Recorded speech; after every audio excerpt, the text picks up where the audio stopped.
Thank you for having us. For everybody tuning in and everybody in the audience, we have a special prize for the best two redheads on stage joke that you have. Yeah. You'll get a signed copy of the book, so send them in. Yeah, I think I need to do a bit of colour. It looks great. Looks fab. Great. Thanks. Okay, good. It's very nice of all these people to come. I know, it's great, especially on a... For you. Oh yeah, no, it's for you. Let's talk about the book, because that's the reason why we're here. And in particular, I want to, Duchess, talk about this character of Lady Mary, who is very intriguing. Very intriguing. She is refusing to fit into the mold of her lineage. She's trying to find her place in the world and battle duty and heritage, convention and custom. Do you see yourself in Lady Mary? Well, she's feisty, resilient, volatile, tempestuous, difficult. So yes, the key to Lady Mary is the confidence of being a novelist in the second book. The first book was sort of as Lady Margaret, her heart for a compass, and I thought, oh, I'll probably never have another book, full of self-doubt, thinking, could I do it?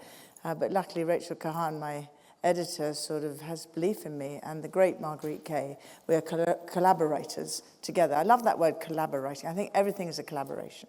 You and I are collaborating right now. For this discussion. But I think, do I see myself in Lady Mary? Absolutely 1,000%. And I like the idea that she's sort of sitting all the way through the day, very correct and doing very correct things, and then at night she's in disguise. Go buy the book. And I have included a bit of 50 Shades of Grey in this one. Just saying. Let's get a bit saucy towards the end. Okay. You read it? Yeah, I did. It did take 170 pages to get to a kiss, though, which I was waiting for. Sorry. Spoilers. I wanted to keep you on tenterhooks. You did. Did you like Tree? Yes, I did. He's good looking, isn't he? I see him as very good looking, to be fair. Cary Grant. Yeah, exactly. Yeah, okay. Quite handsome. A little Mr. Darcy, I suppose. Yes. Coming out of the lake. You did say in the intro to the book that Lady Mary is a people pleaser, and that she has in the past found it easier to play a part, and that you recognized yourself in that. Tell me more. Oh, heavens, terrible. I was full of, I think 63, just starting out on a new career and a new life right now. It's pretty exciting. Can you imagine? Just starting my life again, because for 63 years I had to learn so much about the obstacles which have been my way. Not that obstacles are bad things, they're good things, because they've taught me to be able to sit here and authentically speak the truth about myself.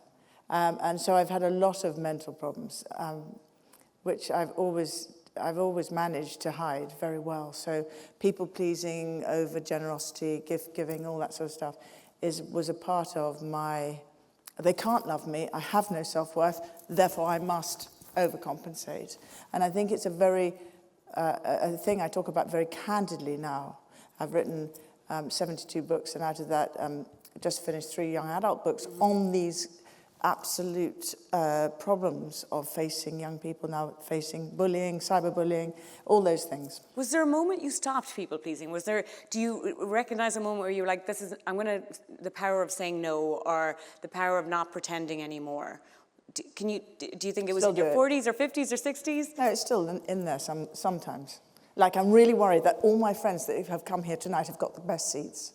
I'm sure they are. We can't see them. I'm like massively people-pleasing right now. Sorry if you're right at the back. What was the drive to become a novelist later in life? No, I've always wanted to have a dream to be a novelist. I remember about 20 years ago, I went to lovely Sally Richardson, and she said, right, come on, St. Martin's Press. She said, right, come on, what's your novel about? And I went, it's about Lady Margaret, because my middle name's Margaret. And then I made up the story. And then it took me 15 years to make it. And it was Rachel, it was the belief from Jan Miller, my literary agent, Lacey, and Jan Miller and Rachel. And they made it blossom.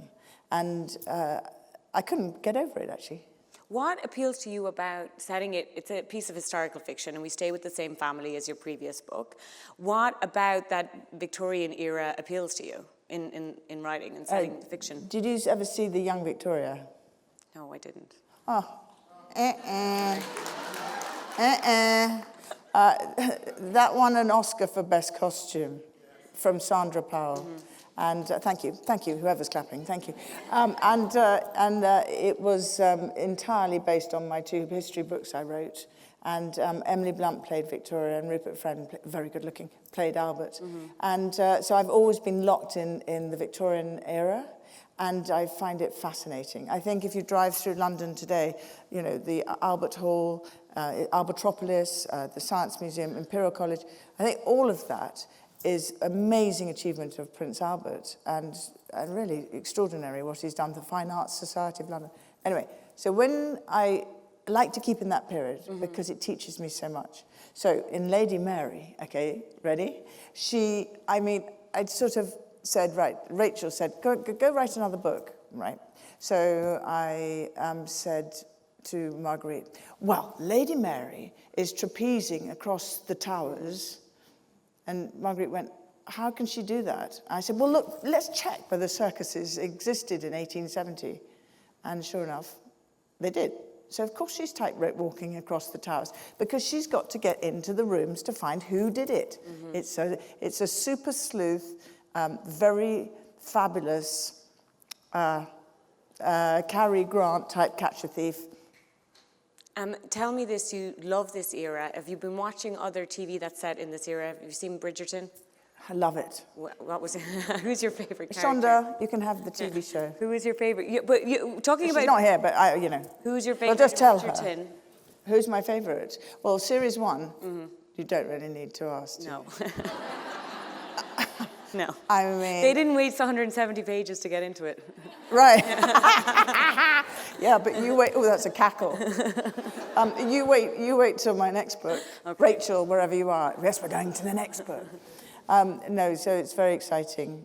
And you're in talks, can we talk about that, to adapt for TV, right? Correct. Some of it. Can you share any of that with us? Yes, it's, what is it, an Emmy, an EGOT, isn't it? It's an Emmy, all that. Emmy, Grammy, Oscar, Tony. That'll do. How's your singing voice? Terrible, so I won't get that. But okay. But at least the good news is that we go for the Emmy and then perhaps another Oscar, that'll do. You know. Do you see somebody in particular playing Lady Mary? I like Jess Buckley. Do you like Jess Buckley? Yes, I do. She's an amazing Irish and actor. She's red-headed, you see. And I love her because she's quite feisty. And so Julianne Moore, of course, but, you know, I want a young, really cool, she's got to be, you've got to be right on the cutting edge of breaking boundaries. You've got to be less like an oak and more like a willow tree and bend in the rule book of life. And that's what Lady Mary does. And what about you in popular fiction? Have you watched The Crown?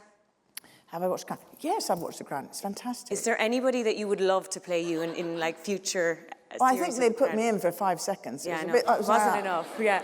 Maybe there'll be more in the next season. It was so quick. I was like, and more about me. Did you have an idea of who you would like to play? I mean, like, we still have more seasons to go. Who would you like to play you? Who would you like to play your daughters? Oh, my goodness, Samantha, give me some ideas. I could ask the audience. Yeah, maybe that's some of the questions that maybe the audience. Talking about TV, I was talking to my team about this, and one of them reminded me of a moment of you in popular TV that has been has a resurgence. You made a very famous cameo in Friends back in the day. Nice hat. Right? Could you nice remember? Hat, can you tell me how that came about and what that day was like, and have you rewatched that? I'm thrilled that I did that because now people come up to me and go, "You were in Friends," and I go, "Yeah, I'm an actress." And then I've decided definitely that I'm going to go on a Hallmark film. Okay, Christmas. Yeah. Christmas romance? Yeah. You can come with me. Yeah, I love. Okay, I want to be the one that leaves New York and goes to Vermont or somewhere, and then the car runs off the road, and then a really handsome man comes and rescues it. And he sells Christmas trees. And then for the rest, yes. You watch them too, I know. Samantha. They do have a format. We have to. We also have to make gingerbread. Love. You can do that. I can do that. I can't cook. So that's one of the things on the vision board is Hallmark Christmas movie. Yes. Anything else? Well, it doesn't have to be Christmas. I can do. General. Napa Valley type wine. Yeah.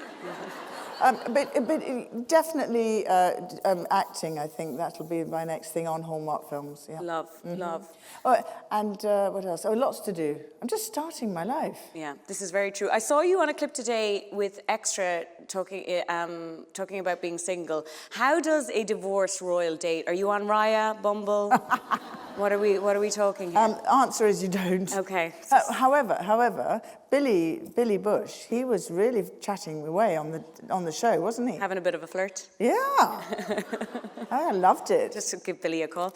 But no, but the thing is that yes, I'd like to. I think I'll try. Going on a date. That'd be cool. Amazing. Out there, anybody? Yes, any suitors? I feel like we could maybe set that up. Switching gears a little bit, you are the proud owner of New Corgis. Was that the Queen's Corgis, not new Corgis, existing Corgis? Was that a conversation that you guys had a long time ago, or how did that come about, you inheriting the Queen's Corgis? They're very good boys. They're very gentle. They're very gentle. I think they knew that they weren't to, jump up and be naughty. And they used to sit and watch the racing with her. And that's sweet. And when you give them a biscuit, it's like you give it to them and they don't snatch.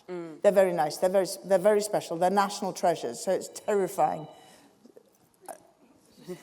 Somebody's in trouble. And it's their national treasures. So when they go out walking, I'm terrified they chase a squirrel right into a tree. And how many of them are there? I've got 2 corgis and 5 Norfolk Terriers. Amazing. And they don't sort of get on that well all the time. And did you know you were going to have them when the Queen passed? Well, we did, for 3 years, we walked most days with them. So I think that we had a lovely time. If the Queen was here now, she'd want to know about the magnolia trees. She loved it, and the smell of daphne plants. And I've been very lucky.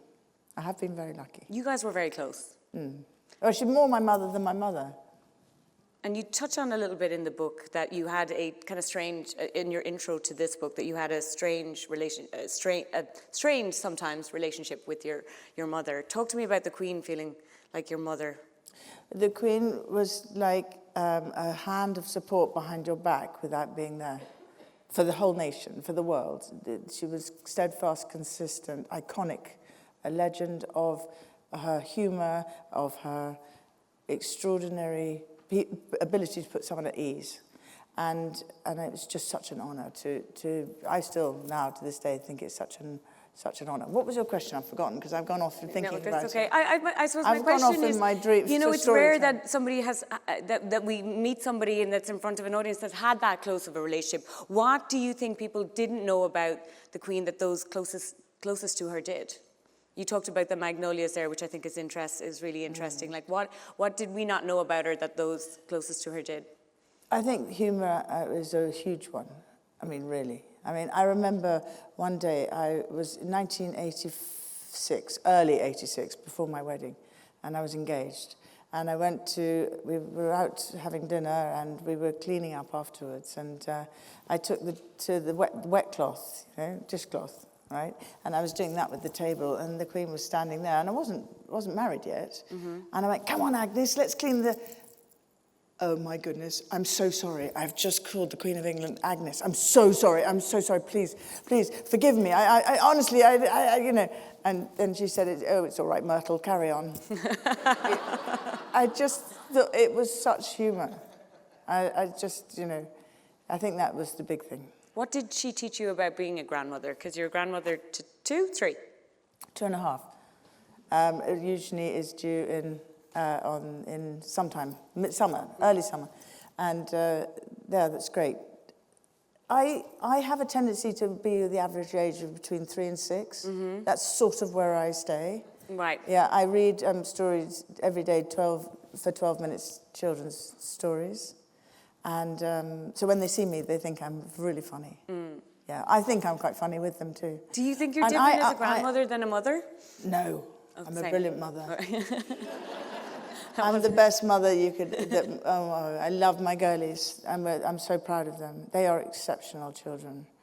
They've got some best friends who showed up for under direction of my children today. Amazing. You will go and see my mother. Yes. What is it Including like? you. I know, right? What is it like to be a grandmother? Talk us through that.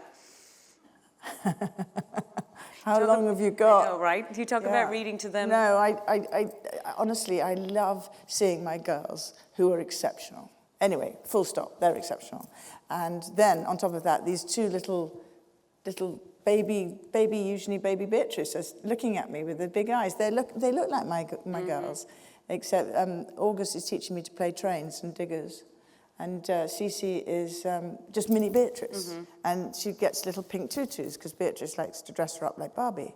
So we're fine. No.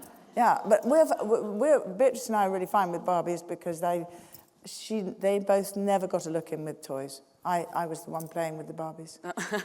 And I made them, and I also made all the Barbie caravan kits and things.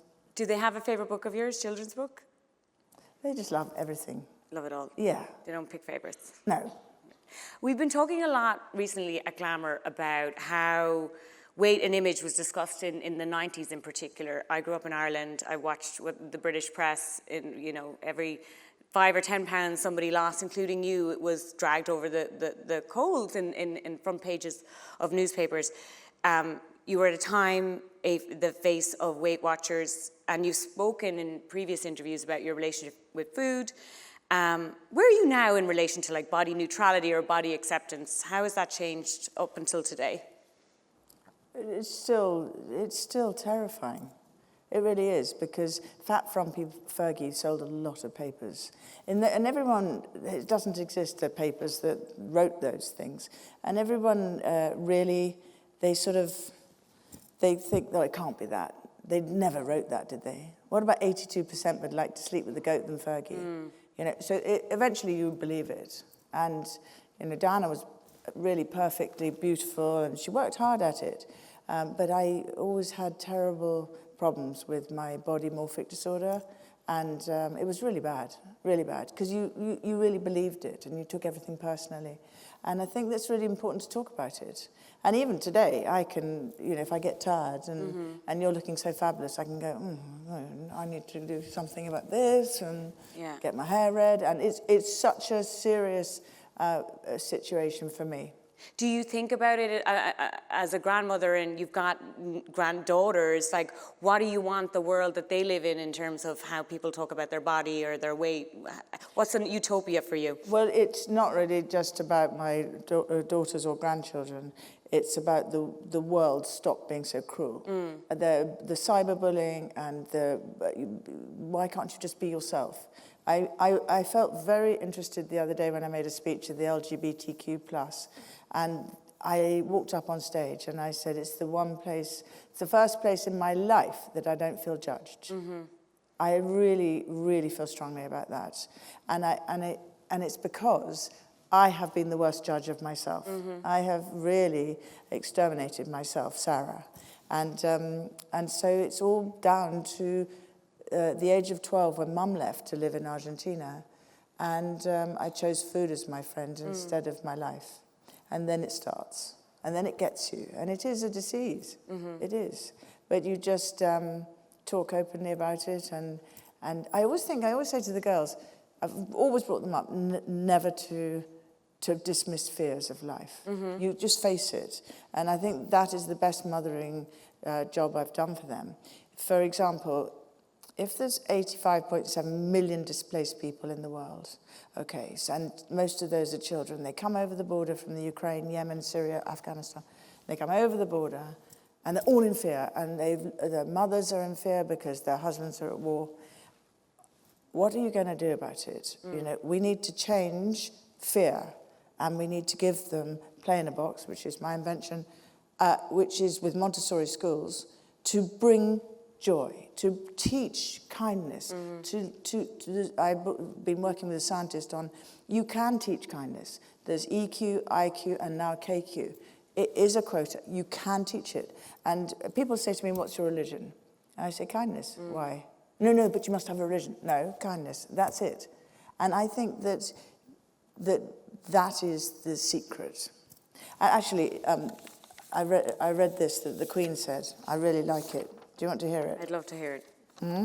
The world needs kindness now more than ever. The kindness and consideration for others that disarms malice and allows us to get on with one another with respect and affection. It's from H.M. Love it. Love it, right? You talk about kindness. It's KQ. Where's your KQ when it comes to the press? Because you touched on it there, right? Like I grew up watching the tabloids be variations of mean with you. Where is your relationship with the press now, either British or the US? And how do you feel about going on a press tour for a book? That must be kind of daunting. You have to look at your eating, because that's the first thing you'll turn to, is the tool of how to cope with the pain and the fear. And you just be aware of it, and you feel it. You've got to say your feelings. You have to address it like I teach my girls. Label it. What is it? How are you feeling? What is it you actually want to achieve? Is it difficult to walk out onto stage in a huge theatre and talk about these things? Because you know somewhere somebody's going to write, here goes Fergie again, or it's going to be ghastly press. It's okay. You just get on with it. Because guess why? Guess why? I'm going to sell this book and I'm going to be number one. I'm determined, right? And I'm going to do that. So, okay, go on being rude if you want, but I'm successful, are you? Right?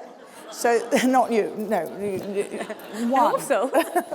No, but is it hard to put yourself back out there again, yes. though, right? Like every time that you put yourself back out there, you obviously have you're really happy with this book that you've done, and you're putting it out into the world, and you're creating TV and characters around this family. But talk to me about putting yourself back out there again, because that must be terrifying. Terrifying. For decades, you've been attacked in different variations by the press. Some of the, yes, I mean, I call it that Piglet always set traps for Winnie to come and fall in, right? I seem to have fallen in an awful lot of Piglet's traps for the whole of my life, really. But now, even if I do fall into the traps, I have a sense of much more of my own self and my own authenticity. And so I'm talking to you completely directly I don't even know the questions. I don't even know, I'm just talking to you. And it's a talk between two Reds. And I'm really proud of that. So I also know that every line of that book is from what I see and how I feel. And so, yes, it's a real testament to a cathartic way to escape. It's an escapism. I really believe in literature for children and for adults. And I really believe more people should dive into books. Do you have a thick skin? No, I'm stratospherically sensitive. As everyone, all my friends out there will say. I'm terrified. Yes, I'm pathetic. If someone looks at you like this, I go, whoops, yeah, like that. I go, oh my gosh, are you all right? Sorry, did I do something? I mean, get a grip, Sarah. Yeah, so I'm getting more of a grip now. The British press, they've had a long and documented history of both celebrating at times and then scrutinising the people, in particular the women that marry into the royal family. We know that you had that personal experience in the 80s. Prince Harry and Meghan are speaking recently about their experience of their marriage and then the scrutiny, subsequent reaction by the press and the public and the family. What was your experience? And did you have any advice for Harry or Meghan or in William or Kate in how to deal with a public marriage? I think the best way to answer that is to really take hold of your own self and lead by example. So I don't think I personally wouldn't be in my. I wouldn't give advice. I would say that your actions speak louder than words, and I feel really strongly about that. I think Diane and I we played a lot and had a great time, and I feel really strongly she would be absolutely, and so would the king. So is the king. So proud of the grandchildren and the family, and I do believe that in family unity, and it's called my 3 C's. What Communicate, compromise, compassion. I really believe in that, and I think forgiveness is key. I remember when the lovely Sun newspaper and various others in that group, who I now work for, yeah, I'm making this to #1, and they can pay for it. Anyway, so I remember walking into News Corp, and I went in there and hugged and said, please, can I have a novel? Please, can you help me? And they have. HarperCollins and William Morrow and Mills and Boon, and I'm really proud of that. So I learnt that. It was March the 10th when I did that. And I learnt it because I was lucky enough to go off to meet Mr. Mandela. And I had another press headline was pretty bad, and my father was dying of cancer, and he was watching television, and nobody really wanted Fergie, you know, that sort of time. And so I went and saw Mr. Mandela, and I said, how do you forgive yourself? How do you forgive? And he said, don't wait 28 years to do it. And the most important thing is you forgive, and he forgave his perpetrators who put him in jail. And I said, oh, that's a really good point. And then he said, here, come with me. If no one wants you, I want you. And he took me by the hand, opened the door, took me outside in front of Reuters, and everyone said, this lady's always welcome in my house. And my father watched, and then he died of cancer. But the last thing he knew that someone had honoured his daughter. It's very moving. So when I went to HarperCollins, I went, oh, come on, we go together and let's make success and let's lead by example of forgiveness, companionship and collaboration. Those three C's you talk about, and you talked about that moment of feeling like you were on the outside, right? Like nobody wanted Fergie. It seems like a little bit of a boomerang royal where you're back in the inner circle. Do you see that? Am I? I think so, maybe. Do you see that as a path to reconciliation for those that may feel outside of the family at the moment? I think that the most important... I've got another one for you. Okay, Samantha, hold on. Because she's not here. Let's make her voice come alive, shall we? Yes, do it. Come on, HM. It's not how we communicate, but what we communicate with each other that really matters. Let us all resolve to communicate as friends in tolerance and understanding. I think that answers that question. Amazing. You're still very close with your ex-husband, and you live with him when... I must have another quote. When you're in the... when you're in the UK. Talk to me about that relationship. How is your... it seems like a very modern divorce. You live with your ex-husband. Talk to me about that relationship. Well, I don't really. I live in the clouds. Not my head in the clouds. I travel a lot. And I'm just very lucky. I really believe that family unity is to communicate, as we've agreed, and I really feel strongly about it. I also feel that I did, in 1986, I married a very good man. He's had a challenging couple of years, right? No, I mean, let's be honest. He's had a pretty challenging couple of years. He's been under a lot of scrutiny and has stepped away from royal duties because of what has been in the news. How has that affected you, though? Well, that's good. Someone's cheering. The thing is that the girls and I are called the tripod. But it's very sad to see the cruelty given to another, and I feel very strongly that the most important thing is keep Beatrice and Eugenie and the tripod, Mum, and the best way we can win is by success. And my goodness, the girls are incredible what they do. They are incredible. Do you guys talk all the time? Are you texting, FaceTime? What's my mom is a big FaceTimer. Is she? I love, because they're spread around the world. How do you talk to your girls? There isn't a minute I don't go by when we don't somehow communicate. I mean, we really are very close, as everybody knows who knows us, and you know that too. And the Beatrice and Eugenie, they're, for me, the blood in my veins, and they always have been, and I'm so proud about it. And when I used to remember saying to anyone, if you go and see the girls, don't go in with your problems. When they were little, don't go in with your problems. It's not their fault. And that's why I'm doing Play in a Box in the borders of the refugee out of Ukraine, because I don't want those children blamed for a war, which has nothing to do with them. What part of your work do your girls talk to you most about? Is it you becoming a novelist? Is it Sarah's Trust? What is the thing that they get most excited about?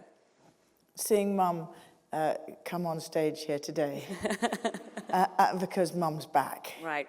And Mum's okay. And if Mum's okay, they're okay. And Mum's out here and they like my pink leather.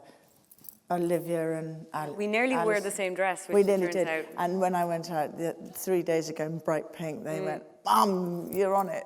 And I think it's so important that they need to feel that I'm now, a second book novelist, I'm an author, and I'm going to, win. And I think they need to have that sense that Mum's okay. Mustn't worry about Mum anymore. Do you think there was a time that they were worried about you? Oh, heavens, yes. Very much so. I think a lot of piglets' traps I fell in. It's very hard for them to read about the extraordinary pain that, you've seen some of these headlines. I remember, that's right, I was thinking about it when I came out from lunch at the Mirror Group, and I walked, and Piers Morgan said, go over there and walk and go and say hello to everybody. Now, I mean, it's extraordinary. So I walked into the factory floor, and there was a little chap at the end, and he was very jovial, round, with a bald head and tiny. And he was laughing hysterically. And I went up to him and I went, well, what's the joke? Come on, what's the joke? And he said, well, we're legends, aren't we? I've been 20 years at this newspaper, and you've been around for so long. I know you. And I said, oh, all right, but what's the joke? He said, I'm so excited to tell you. I was the one who made you into Duchess of York. Oh, my God. And I looked at this little chap, small, round, jovial, and seriously fat. And I thought, my heavens, you were the cause of my eating disorders or my mental stress or my demise. And if only I'd known you weren't, it wasn't real. It was entirely made up. What did you do in that moment? I just literally did that. I just went, oh, my gosh, I've really taken everything so personally. I've practically, been in self-harm with eating disorders and things, and yet it was just a little joke. But it wasn't, though. No, his joke. Right. It wasn't my joke. I had 10 years, huge mental. That's why it's interesting that Glamour magazine is doing so much for everything to do with this, body morphic and eating, because it's got to be talked about, and it's okay. Do you think you're in a place of body neutrality now, body positivity? How would you self-identify in terms of your relationship with yourself? I was pretty excited about going out in my pink Alice and Olivia suit. Yeah. And everyone was saying, you look, it's a snappy dresser. Great. 63, fab. What does 63 feel like for you? Is it your best decade? Is 60 your best decade? Best. What makes it your best decade? No. Today I'm at my very best. I'm not waiting for decades. I haven't got time. Yeah. I'm 63 and I'm really proud of it sometimes. And this book is just a total, and I'm so proud. I'm so proud, Samantha, because I want people to say, it's okay, I can do it too. If she can do it, I can do it. And to write a novel is not easy. No. And you have to get Rachel and the team to agree. And, it's not easy, but I think, let's go back to the real thing about today. We are sitting here, 92Y, right? And you're here, Samantha, who's done enormous things in your life. You're so successful, right? And I have to say I'm deeply grateful. I'm deeply grateful that I know Susan Solomon and that she used to work at The View when I used to come on in Nervous Nancy or whatever. I'm deeply grateful to HarperCollins, to my Lacey and Lauren Auslander and all my team, and Antonia and Linda and Lee and all my team. I'm deeply grateful because they have literally got me here. In belief in me because of the books, and belief in Sarah. When I didn't believe in myself, they did. And it's amazing. You gave us a little insight into pre-engagement, Sarah was it Balmoral with the Queen, with the Agnes joke. You're 63 now, as you said, you're living your best life. If you could go back in time and talk to that young Sarah before her wedding, before she became a public figure, what would you say to her? Before her wedding? Yes. Learn to play the game. And play it better. What do you mean by that? I mean, you've got to see young Victoria, because Julian Fellows and I wrote it in the script.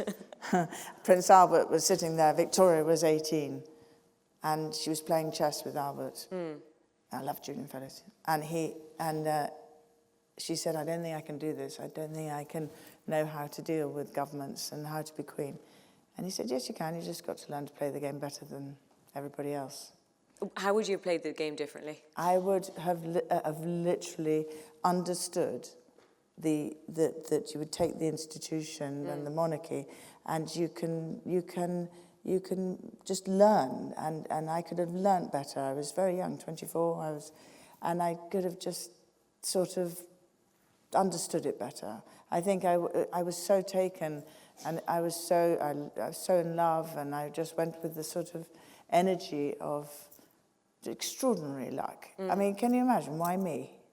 Some funny old redhead. And here I was, and I think I could have played it better. Morgan Freeman wrote that in Shawshank Redemption. No, he didn't write that, but he said it.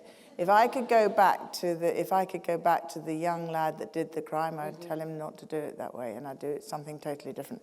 Does that mean I should be free? Is there any parts of it that you regret? Is there any parts that you wouldn't have gone here, or you wouldn't have done this, or it's just play the game better? Oh, there's so many. But I mean, literally so many. But just being cognitively aware. I think the journey to enlightenment is like Sidney Poitier says, you've got to be curious in life, and you've got to hold people's dreams, but you must remember to hold on to your own. And I wonder whether was in my people-pleasing, trying so hard to please everyone else, I'd forgotten perhaps to take more care and to be more aware. And I think now, as I said, labeling it I feel so much stronger just by being able to answer your questions. Do you, you talk about being more self-aware. Do you do therapy? Are you somebody that's into wellness? Spiritual therapy, lots of talking. Always finding new keys and new solutions to try and find a way ahead.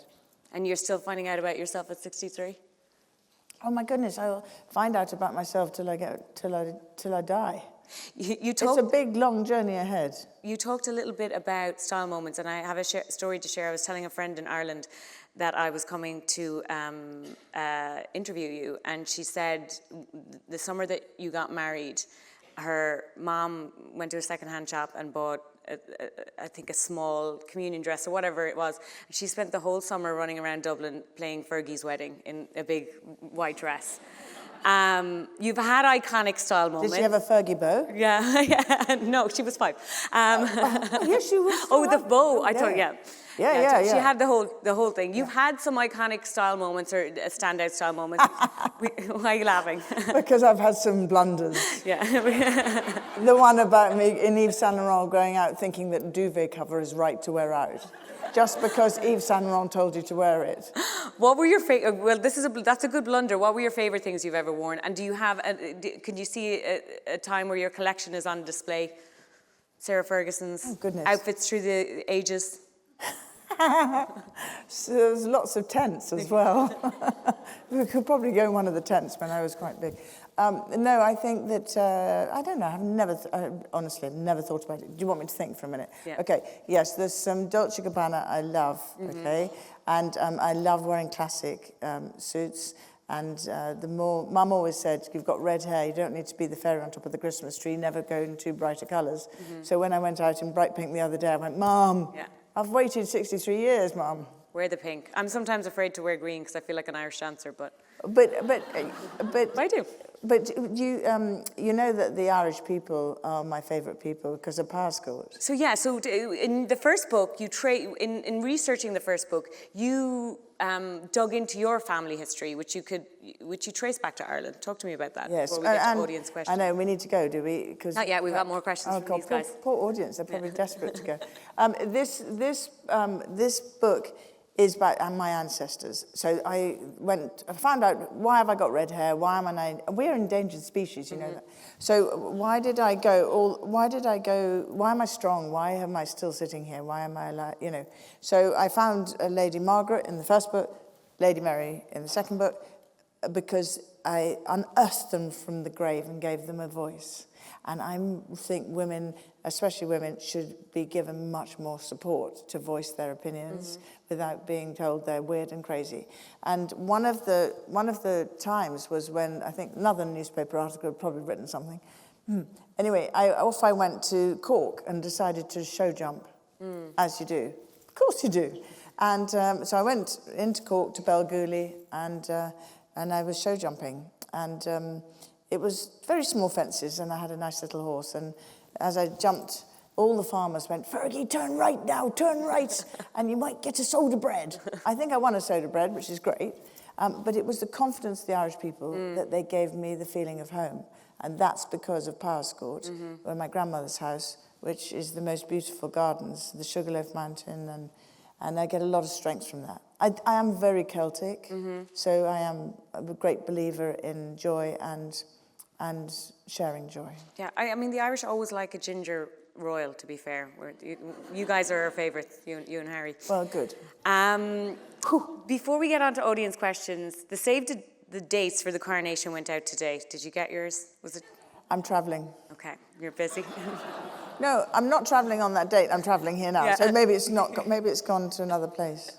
The invitations haven't gone out yet, apparently, or have they gone out today? Save the dates, I think, went out today, according to.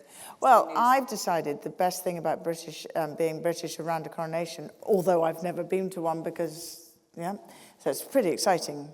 But I think we should I think I should set up a tea room at the bottom of the drive with bunting and cakes. I think you might be busy that day, but yeah. We'll plot your outfits. Okay, let's get to some of the audience questions because they've been sitting here. The first one, will you be going to the coronation? TBD. TBD. Okay, and then we'll plan an outfit. Yes, what should I wear if I do? We'll talk. We'll talk. Maybe some green. Both of your daughters had gorgeous weddings. Were you involved in any of the planning, Stella asks? Stella? Yeah. The first one was a little difficult because it was Eugenie's wedding, and that was all sort of taken out of my hands. But I did the dress with Eugenie and all the personal bits, which was lovely. The second one was definitely me, because there was 30 people and it was in the pandemic. It was in the middle of. And there's a pub in the garden, so I opened it up. Love. Yeah, for 30 people. Had a really fun time. Do you prefer a small gathering than a big one? My godson's in the audience, and he did the speech and danced on the table. Amazing. Because my godson's brother is my son-in-law. Love. Thank you, Albie. Albie, you can do a dance for us after. Yeah, you can. This is a great one. Would you have liked to have been queen? Oh, who asked that? Edward Tang. Did you ask that? I don't. No. Okay, no, pass. But if somebody was coming to you and said, I've got an opportunity to be a duchess, what would you say? Yeah. To do it? Yeah, it's every girl's dream. And my dream, after being a show jumper. Right, there you go. But the good news is that that's what I say every day. I'm so lucky. Who asked that question? They don't have a name on this one. But do you know what? I was actually thinking in researching this, because I thought about the most recent Royal Oprah interview. You did your own Oprah interview in 1996. I did. And you said that it wasn't a fairy tale. I think at the time that... How was that? How did people react to that Oprah interview for you? And then do you think, looking back again, you've changed your mind on the fairy tale aspect of it? You're so funny, Samantha. All these questions, they're loaded. I'm like sitting, how much longer have I got to take this? It's okay, we got 9 minutes. Anyway, what was the question? No, I mean, it was interesting for me to go deep in the annals to look back at that Oprah interview that you did in 1996. Oh, yes. Where you said it wasn't a fairy tale, right? And obviously today you're saying, do it, it's a dream, and it obviously worked out well for you, but there were moments in time where you weren't that happy with. Well, I think I believed, again, all the press, like I said at the beginning, so it's very difficult. But I did do Oprah, I did write a book, I did do Oprah, and the American people were very good to me. So therefore, I am Anglo-American, and I'm I could not say enough to the American people for giving me my life and giving my girls their mum. Really, so important. And I was 12 years the longest running spokesperson for Weight Watchers, and I did 2 cities a day. And I was able to rebuild my life because of them. So, what's the most American thing that you do? Do you have anything that's American in you? Yeah, right. Like, is there anything that's like an Americanism that you love? Me? Yeah. Yes, I think I've trailblazed getting Brits to understand they can share their emotions and they can talk about their emotions. Brits. And not say, everything's fine. I'm fine. I'm fine. I really am. No, you're not. Just label it. And so the Americans, I love it because they're very expressive. They give people second chances. They've given me endless second chances, and they're just extraordinary. And that's why I invented Little Red on the napkin and to save the life of children in America, in Oklahoma City, and then in the World Trade Center.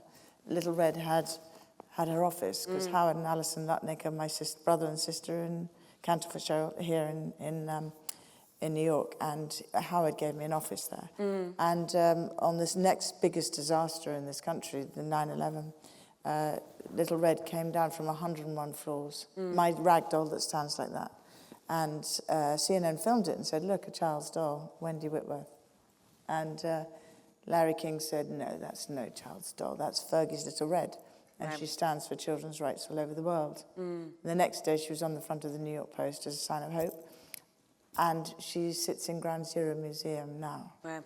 You can go and see her, and it says underneath, the only object that survived the North Tower.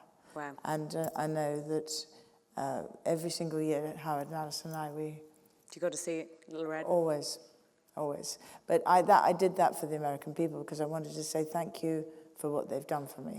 And I really believe that. Do you love being back in America? Love it, every second. Is there, when you're back in New York, are you getting a New York slice, a hot dog? What are we? Oh, yeah. What's the order? Yeah, little sliders. Yeah. Love little sliders. No, I just love everything about the fact that they accept you as you, as well, in my case. And by the way, when you were talking about the press and what I felt about it, do you realise that if I wasn't still in the news, because I'm not an actor or anything, well, it might be on Hallmark, but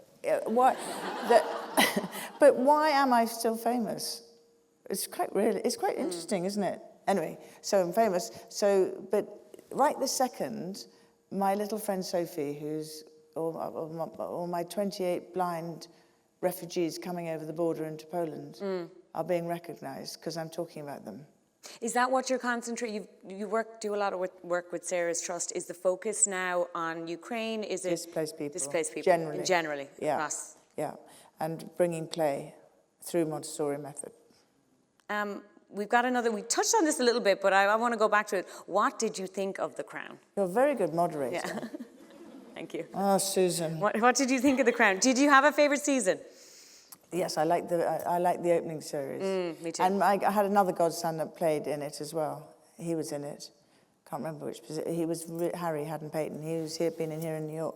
And I loved the beginning bit when they were at treetops in Africa. It's beautiful cinematography. So Claire Foy was an amazing... Incredible. Queen. What? She was an amazing queen. Our queen. Yeah. Our queen. She was just unbelievable. Right? Yes, we went to, the other day, before the Queen died, we were at church and the sermon was about Martha and Mary. And afterwards she looked at me and said, are you Martha or are you Mary? Because Mary would sit at the feet of Jesus and anoint them, and that was her way of honouring Jesus. And Martha would be in the kitchen making and running around, making everything lovely. So I think the question was, sometimes you can sit still in silence and respect yourself and others. Or you can run around and make magic, i.e. this book. But just always remember which one are you, Mary or Martha. And I thought that was very brilliant of her to ask that question. And both are very strong. Both are right. What is right? What is wrong? What is right is wrong is being the integrity of good values, kindness, and upholding your own value system to yourself. That's the rule book. This leads perfectly into the next audience question, which it's so exciting and compelling to see you start over at 63. What's your inspiration for this beautiful and refreshing mindset? This is from, I think it's Sherry Cope. Oh, I think that was a Sherry laugh. Yes, that was Sherry, yeah. Because she's a fitness guru. So she'll be saying, get out there, Dutchie, and go and do some planks. Wouldn't you, Sherry? Yes. What was the question again? The question is, what's your inspiration for this refreshing mindset on starting over? Okay, well, just as you said about the Oprah, I opened the own network for Oprah and then had a 6-series TV show about doing extraordinary challenges like freezing myself, going through the Arctic, pulling my own tent and everything. And that was real sort of big stuff. And now I sort of stopped punishing myself now. And I'm moving into this space of writing. And I'm going to convince Jenny Hart, who's here tonight, and Rachel to have another book. Amazing. Yeah. Will it stay with the same family? Is that your hope, that you stay with? That would be really telling. I found a wacky cousin. Okay. We might go to the wacky cousin. We can introduce. Yeah, she'll still have red hair. Great, love. Even if she doesn't. Another audience question. If you could have known 20 years ago where you are in your life, what would surprise you? So 20 years ago, you're 43. What would surprise you about where you are tonight? And what would have made you proud? To have 2 books. To be a novelist and to have sold the TV series. Hello. And to have young Victoria from the books. So I am a creative content provider and a prolific creator of my own stories.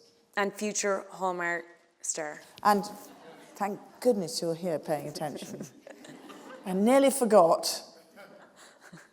Do you know, it's quite nice because you can't see people leaving. You can't see anybody, you can't see their faces. And you faces. can't see them leaving. No. Because then I'd normally say, why are you leaving? How are we boring? I just want to remind everybody before we wrap, Duchess, that a most intriguing lady, there's autographed copies and a meet and greet with the Duchess if you purchase a copy of the book. Duchess, thank you so much. This hour has gone by in a heartbeat. Thank Thank you. you. I just, thank you all very much for coming. I just forgot that I didn't forget because she'll make sure I don't forget. But when I first came to New York, who made Little Red for me is Anne Keating. And she's in the audience tonight. And she was the one. I went with Little Red on the napkin too. And she took it to her friend, F.A. Schwartz. So it's really all down to kindness and friendship and honor and loyalty. And I think that's pretty nice. Love it. Thank you. What a lovely note to end it. Thank you so much. Thank you. That's great.